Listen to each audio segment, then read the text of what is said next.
Okay, good day mga Bajaj. Sharing with you our today's release. We have here the Bajaj RE color yellow.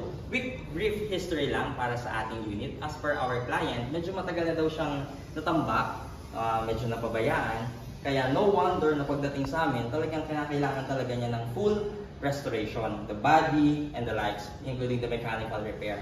So pakita natin sa kanila. Ginawa namin, nag-start kami sa flooring kasi dumating yung unit dito sa amin, talagang bagsak na yung flooring. Kaya pinalitan namin lahat ng lata.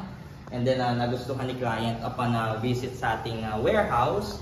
Nakita niya yung steel top natin, so nag-avail din siya ng ating steel top. As you can see, we have here the color yellow steel top along with a black accent. Nakikita nyo, so restored na siya. Ipapakita namin sa comment section below yung before look niya para meron kayong idea kung gaano yung process na inayos namin sa kanya. Then pakita natin yung likod. So we have here the signature embossed name of CarSmart. We have here the exterior look.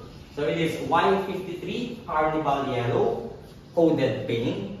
Ito yung kanyang interior. Pinalitan namin pati yung kanyang rim set, including the tires, the stainless side mirror, the back side mirror, the wiper, pinalitan namin lahat, the front indicator, including the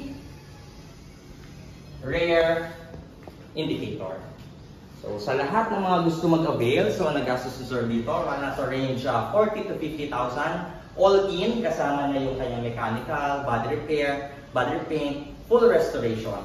So i-check lang namin doon sa checklist yung mga gusto malaman yung exact price na nagastos. Thank you and God bless.